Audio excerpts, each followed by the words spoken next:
네, 안녕하세요. 소개받은 연세대학교 의과대학 의료시스템정보학교실 박유랑이라고 합니다. 오늘 이렇게 중요한 비대면 시대의 스마트 병원 구현을 위한 그리고 준비를 위한 기업 협력 세미나에 제가 이렇게 귀중한 발표를 하게 돼서 정말 감사드리고요. 마지막까지 많은 분들이 이렇게 집중을 해주셔서 제가 마지막 발표를 잘 마무리해 보도록 하겠습니다. 타이틀이 좀 긴데요. 사실은 뭐 이미 많은 분들이 상호 운용성이라는 키워드를 알고 계시겠지만 이게 보건의료 데이터에서 상호 운용성 확보하는 게 많이 어려운 부분입니다. 그리고 오늘 발표해 주셨던 많은 내용들이 결국은 우리가 이 새로운 데이터를 생산하고 이거를 진료에 연결하는 심리스한 인터오퍼러빌리티를 만들기 위한 연구들이기 때문에 전반적으로 제가 이 기존의 어떤 시도들이 있었고 국내는 어느 단계까지 왔는지를 좀 전반적으로 소개시켜 드리도록 하겠습니다. 우선은 뭐 아주 시작부터 데피니션, 상호 운용성에 대한 데피니션부터 시작을 할 텐데요. 사실은 이 상호 운용성 자체는 디지털리제이션하고 아주 밀접하게 연관이 되어 있습니다. 우리가 기존의 이런 의료 데이터가 아닌 전자 데이터들을 이제 연결을 할 때 이 데이터들이 서로 다른 시스템에서 어떤 데이터에 대한 추가적인 전송 없이 서로 이해하게 만들어야 된다.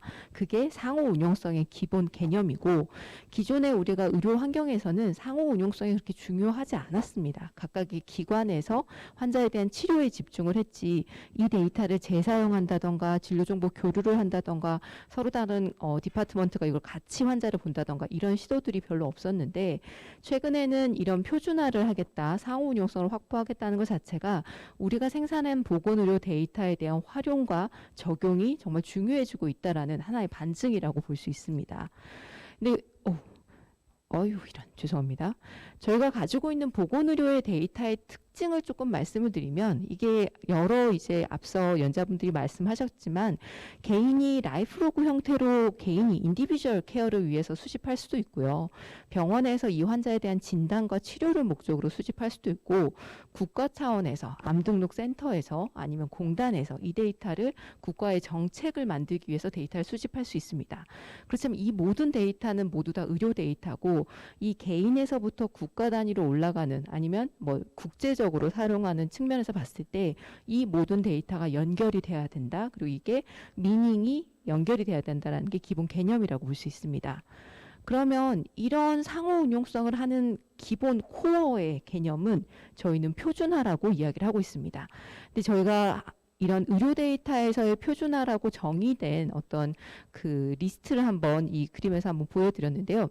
저희가 진단, 우리가 기본 이 어떤 질환을 환자가 가지고 있다라는 진단을 내리는 표준은 1901년도에 나왔습니다. 이 말은 저희가 지금 한 120년 정도에 되는 표준의 역사를 가지고 있고 앞으로 만들어야 할 어떤 표준들이 많이 있다라는 것에 대한 이그젠플인데요. 그리고 1960년도에서야 CPT 코드라고 하는 처치에 관련된 코드들이 표준화가 됐습니다. 그리고 가장 최근에서야 데이터에 대한 익스체인지를 위한 뭐 도큐먼트 혹은 프로파일을 이제 대신할 수 있는 FHIR라는 표준이 만들어져 있습니다. 그러면 이게 되게 예민하군요. 네, 죄송합니다. 그러면 우리가 현재 디지털 헬스케어, 이 디지털 헬스케어에 결국 이런 표준과 상호 운용성이 되게 중요한 키워드인데 왜 그러한가? 왜 디지털 헬스케어가 됐을 때 이런 표준과 상호 운용성이 중요해지는가? 그걸 좀 중점적으로 봐야 될 필요가 있습니다. 디지털 헬스케어는 사실 명확하게 저희가 개념이 없습니다. 뭐 의료를 디지털라이제이션 했다, 뭐 아니면 여러 가지 기술이 적용이 된 어떤 기술이다. 약간 이런 식으로 보시는 분도 있고 근데 저희가 뭐 FDA나 WHO의 이제 데피니션에 따르면 디지털 헬스케어는 과거에 비해서 환자를 중심으로 종적으로 데이터를 축적하고 이 데이터를 활용할 수 있는 전반적인 사회 환경과 기술과 어떤 정책을 전체를 디지털 헬스케어라고 본다고 하고 있습니다. 여기에서는 앞서 여러 교수님들이 말씀해 주신 연자분들이 말씀해 주신 디바이스도 포함이 되고요. 이 데이터를 호환하는 헬스 인포메이션 테크놀로지도 되고요. 지노믹 데이터, 뭐 퍼스널라이즈 메스 이 모든 것들이 사실 디지털 헬스케어의 스콥에 들어간다고 이야기를 하고 있습니다. 그러면 이 슬라이드는 힘스 미국의 이런 헬스 IT 관련된 이제 어떤 커머셜 커뮤니티인데요. 여기에서는 크게 이런 디지털 헬스케어가 다음에 네 가지로 구성이 되어 있다고 이야기를 하고 있습니다. 그 첫 번째가 컨슈머 이네이블드, 결국은 사용자가 직접 본인의 헬스케어를 관리할 수 있는 게 디지털 헬스케어의 시작점이라고 이야기하고 있고요.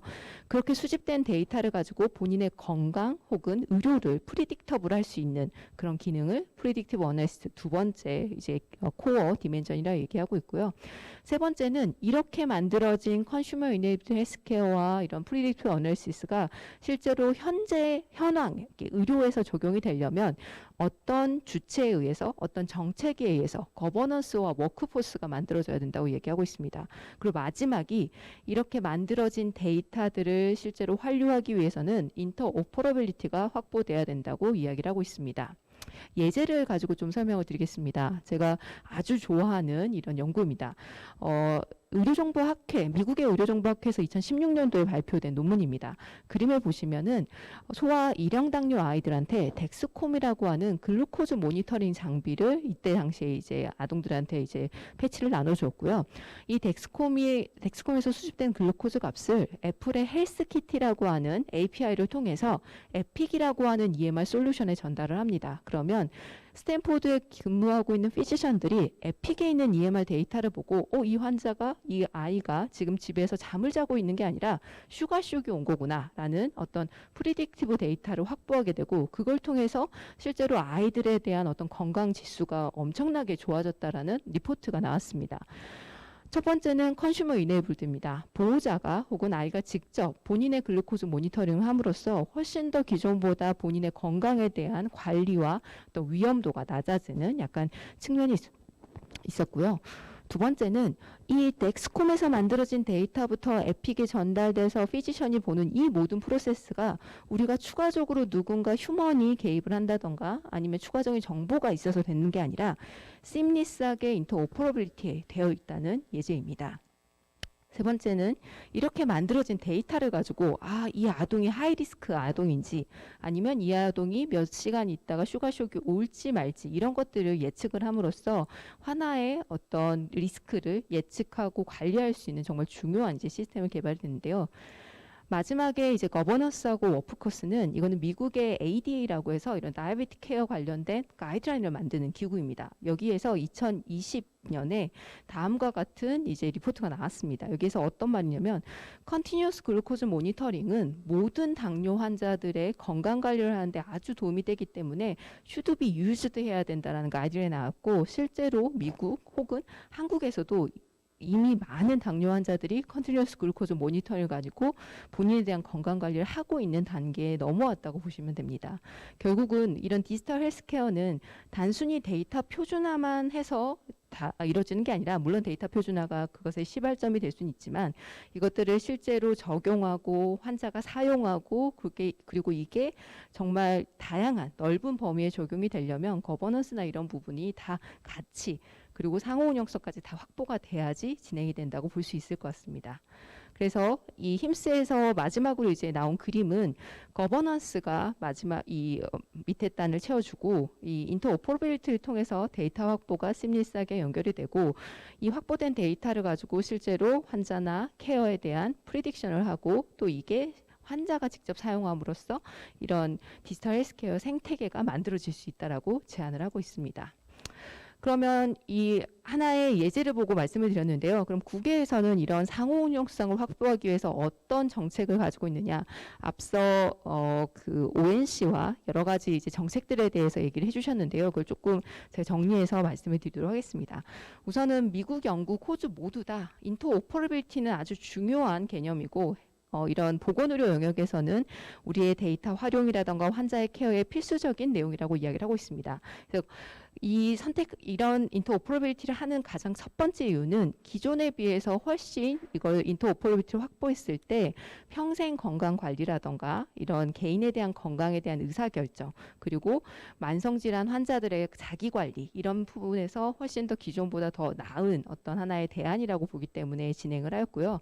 보시겠지만 이제 이제 미국과 영국, 호주 모두 다 국가기관에서 ONC, NHS 디지털 그리고 ADHA라는 국가기관 주도로 해서 이런 인터오퍼러빌리티에 대한 환경을 만들어가고 있습니다.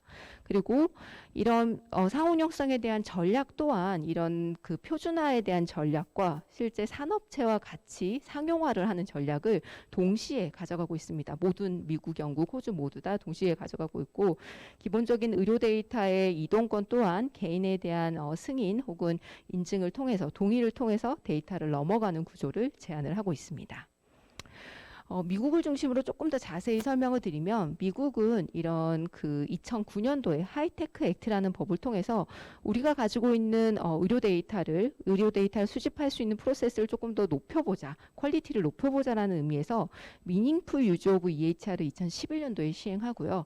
그리고 2016년도에 이런 미닝풀 유즈 오브 EHR에 대한 어떤 리미테이션을 개선하기 위한 21세기 치유법을 통해서 인터오퍼러빌리티 룰을 진행을 합니다. 미닝풀 유즈 오브 EHR에서는 크게 4가지의 태스크를 가지고 이런 정책을 진행했는데요. 첫 번째는 환자 중심, 그리고 의료 전달 체계 개선, 그리고 연구나 과학에 대한 혁신, 그리고 인프라 확보 4가지의 포인트를 진행을 하였습니다. 이 4가지의 포인트를 달성하기 위해서 2004년부터 어떤 IT 위원회를 만든다던가 진료정보 교류 협력체를 만든다던가 EMR 인증제를 만든다던가 아니면 미닝풀 유즈 오브 스테이지 표준화를 만드는 다양한 작업을 하였습니다. 그래서 이 슬라이드는 이 2014년부터 2017년 동안 실제로 이 미닝풀 유즈 오브 EHR을 하고 난 다음에 얼만큼 우리가 데이터를 전달하고 받고 이거를 조회하는 것들이 늘어났는지를 이제 분석을 한 겁니다. 보시면 아시겠지만 데이터를 전송하는 거는 대략 한 10%, 4가지 영역에 모두 다 증가하는 건 한 17% 정도만 증가가 됐습니다. 실질적으로는 몇 조 원의 비용을 들어간 것보다는 조금 더 이제 본인 그 ONC 입장에서는 목표에 달성하지 못했다라는 이제 분석이 나왔고요. 근데 그럼에도 불구하고 환자들 입장에서는 이거는 2016년도에 이제 서베이인데요. 환자들한테 본인이 접근 가능한 EMR 서비스가 있느냐, 포탈이 있느냐 이런 질문을 했을 때는 한 70% 이상이 본인이 접근한 본인에 대한 데이터에 대한 포탈이 있고 PHR을 보유하고 있다는 응답이 나왔습니다. 결국은 환자가 본인에 대한 데이터의 접근권은 높아졌지만 데이터를 기관들끼리 호환하거나 데이터를 활용하는 거는 의외로 좀 잘 진행이 안 됐다는 이야기가 나왔습니다. 그래서 이 2017년도에 그럼 이 원인이 무엇일까? ONC에서 한 번 더 분석을 합니다. 그래서 보시면 첫 번째 이유는 서로 다른 EMR의 인포메이션을 통합하기가 너무 어렵다. 우리가 진료정보 교류나 데이터 전송을 하면서 데이터를 받긴 하지만 이게 하버드 병원에 있는 스펙과 메이오 병원에 있는 스펙이 다르다 보니까 이것들을 호환하기가 너무 어렵다는 게 첫 번째고, 두 번째는 나는 지금 환자를 보고 있는데 이 환자에 대한 데이터가 이틀 뒤에 온다던가 아니면 영원히 안 오는 타임리 이슈가 있기 때문에 실제 진료정보 교류를 하는 것보다 데이터를 받는 것보다 직접 검사하는 게 훨씬 더 빠르다, 이런 얘기가 있습니다. 결국은 여러 가지 이유들이 있는데요. 이거를 한 3가지 정도의 저의 요인으로 보고 있습니다. 첫 번째는 앞서 말씀드린 인포메이션 스펙이 다르다. 표준 기술이 표준에 대한 스펙이 다르고 이거를 데이터를 호환하는 어떤 그 익스체인지 포맷이나 이런 것들이 다르기 때문에 기술적인 요인을 개선해야 된다. 그리고 두 번째는 이런 EMR 솔루션들이 서로 다른 기관들에서 개발되다 보니까 이 EMR 프로그램이 이제 고도화되면서 재정적인 요인, 어떤 의료기관들이 이거를 지속적으로 개발해야 되는 문제점이 존재하는데 이런 것들이 좀 저의 요인인 것 같다. 그리고 세 번째는 말씀드린 대로 타임리하게 데이터를 받아야 되는데 이 데이터가 서로 다른 기관에서 리퀘스트를 왔을 때 이게 정말 믿을 수 있는 어떤 기관인가, 이게 어떤 중간에 하이제킹이나 이런 데이터를 가져갈 수 있는 이런 문제가 생기진 않을까. 결국 신뢰 부족이라는 3가지의 문제를 해결하기 위해서 2016년에 21세기 치유법에 이 의료 데이터를 상호 운영성에 관련된 법령을 추가로 만들게 됩니다. 그래서 추가적으로 한 거는 크게 신뢰 구축을 위한 프레임워크를 2010 2019년도에 이 트러스트 네트워크라는 프레임워크를 만들고요. 그리고 상호 운용성을 위한 USCDI라고 저희가 표현하는데 이 어떤 데이터를 어떤 표준 스펙으로 전달할지에 대한 이제 주요 항목을 선정을 해서 만들게 됩니다. 그리고 마지막으로 이렇게 만들어진 트러스트 네트워크, USCDA, 뭐 데이터 블로킹 이런 것들을 전국 확장 로드맵을 만들어서 이거를 적용하는 단계까지 이릅니다. 그래서 이 21세기 치유법은 오른쪽 밑에 같은 다양한 헬스 IT 서티피케이션 프로그램을 넣어서 여기에서 우리가 데모그래피는 어떻게 정의할 것인가, 프로시저는 어떻게 정의할 것인가, 프로시저의 하나의 어떤 검사법은 어떻게 미니멈 스펙을 채울 것인가 이런 것들을 하나하나 디테일하게 정의하고 있고 이거를 의료기관에서 실제로 준용하는 거를 진행을 하고 있습니다. 그래서 이 그림은 어떤 서티피케이션 프로그램들이 동작을 하는지에 대한 그림인데요. 각각 이런 데이터에 대한 서티피케이션뿐만 아니라 이 소프트웨어에 대한 서티피케이션을 같이 만들어서 미국 내에서는 이런 미국의 ONC 서티피케이션이 통과하지 않을 경우에는 어떤 이런 것들에 대한 상업적인 사용이나 아니면 이것들에 대한 품질 정도가 좀 낮아지기 때문에 이런 것들에 대한 리얼월드 테스팅까지 같이 진행을 하고 있다고 알고 있습니다. 어제 기준으로 제가 이제 홈페이지에서 어떤 서티피케이션, 이 ONC 서티파이드 된 프로그램들이 있는지 확인해 봤는데요. 총 844개의 프로그램들이 미국 내에서 이런 인증을 받았고 여기에는 앞서 제가 보여드린 것처럼 에픽과 같은 EMR에서 제공하는 기능 또한 ONC의 이 서티파이드 프로그램으로 이제 등록이 돼서 이 프로그램을 가지고 병원에서 사용을 할 때 이게 어느 일정 수준 이상의 퀄리티를 보장한다는 거를 사실 미국 내의 다양한 이제 병원에서는 인정을 하고 있다고 보시면 될 것 같습니다. 그러면 이렇게 서티파이드된 프로그램이 단순히 프로그램을 가지고 병원에서 사용하는 것이 끝나는 게 아니라 미국에 있는 오로버스와 같은 대규모의 국가 단위 프로젝트에서 이 심리스하게 인터오퍼러블하게 데이터가 넘어가면서 오로버스 프로젝트 안에 클리니컬 데이터나 이런 EMR 데이터가 앞에 서티파이드된 프로그램들인 에픽이나 서너나 이런 오로스크립트에서 정의한 데이터가 자동으로 전송이 되는 사용자가 내가 오로버스 프로젝트에 참여하겠다라고 했을 때 자동으로 전송돼서 이 국가 단위의 코드를 구축하는 것도 실질적으로 도움을 많이 받는 구조라고 보시면 될 것 같습니다. 자, 마지막 이제 섹션인데요. 국내의 상호 운용성 관련돼서 확보 방안에 대해서 말씀드리겠습니다. 이 연구는 한국보건의료정보원에서 EMR 인증제 로드맵 작업을 하면서 제가 이제 연구를 하면서 진행한 결과물입니다. 우선은 국내의 상호 운용성은 크게 그 법적 근거로는 저희가 의료법상에 이런 인증제를 위한 상호 운용성을 확보를 해야 된다. 그리고 전자 의무 기록을 표준화해야 된다. 그리고 환자가 본인에 대한 정보를 요구했을 때 정보에 대한 이동권이 있다라는 크게 세 가지의 의료법을 가지고 법적으로 이제 보장이 되고 있고요.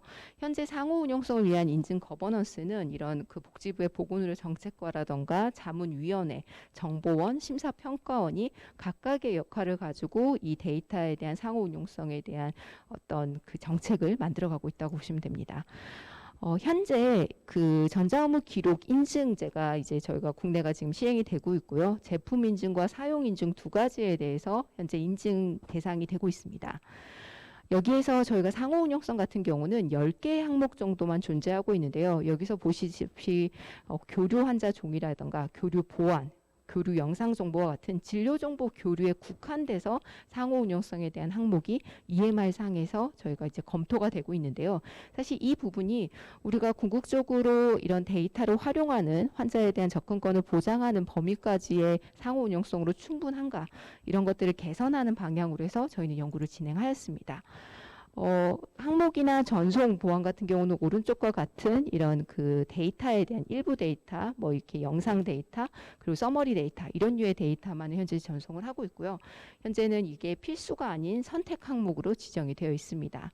저희가 여러 전문가분들 모시고 이걸 어느 방향으로 고도화하는 게 필요한가, 그리고 이 고도화했을 때 적용 수준이라던가 로드맵을 어떻게 가져가는지를 여러 전문가분들하고 논의를 했는데요.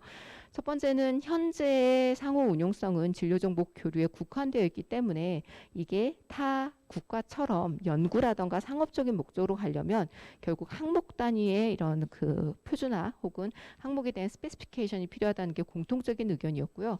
또 병원들마다 사실은 이 데이터를 수집하는 스콥이 다르기 때문에 병원에 맞춰서 1차 병원, 2차 병원, 3차 병원에 맞춰서 어떤 표준화 레벨이 있어야 될 것 같다라는 의견이 많았고요.